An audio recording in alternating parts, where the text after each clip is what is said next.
નમસ્કાર મિત્રો, ગુજરાત ગૌણ સેવા પસંદગી મંડળ દ્વારા મોટી જાહેરાત કરવામાં આવી, જેમનો એડ નંબર 212 હતો. એમાં 4300ની જગ્યા બહાર પાડવામાં, જેમાં વધારો કરીને 5200 જગ્યા કરવામાં આવી છે. જોઈએ તો જુનિયર ક્લર્ક વર્ગની જગ્યાઓમાં 898 જગ્યાનો વધારો કરવામાં. સરકારી નોકરીની તૈયારી કરતા નવયુવાનો માટે એક ખુશીના સમાચાર સામે આવી રહ્યા છે. ગૌણ સેવા પસંદગી મંડળ એડ નંબર 212 માટે 4300 પોસ્ટ ભરતીની જાહેરાત કરી હતી, જેમાં હવે વધારો કરી દેવામાં આવ્યો છે.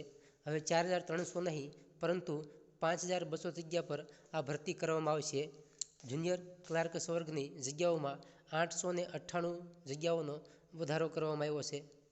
આ સિવાય head clerk, office assistant, senior clerk સહિત આશરે 22 કેડરમાં ભરતી થવાની છે, જેની તારીખ 31 જાન્યુઆરી રાખવામાં આવી છે. ભરતી પ્રક્રિયામાં વારંવાર થતી ગેરરીતિ અટકાવવા માટે તાજેતરમાં જ ગુજરાત ગૌણ સેવા પસંદગી મંડળ દ્વારા પરીક્ષા કમ્પ્યુટર આધારિત લેવામાં આવવાની જાહેરાત કરવામાં આવી હતી.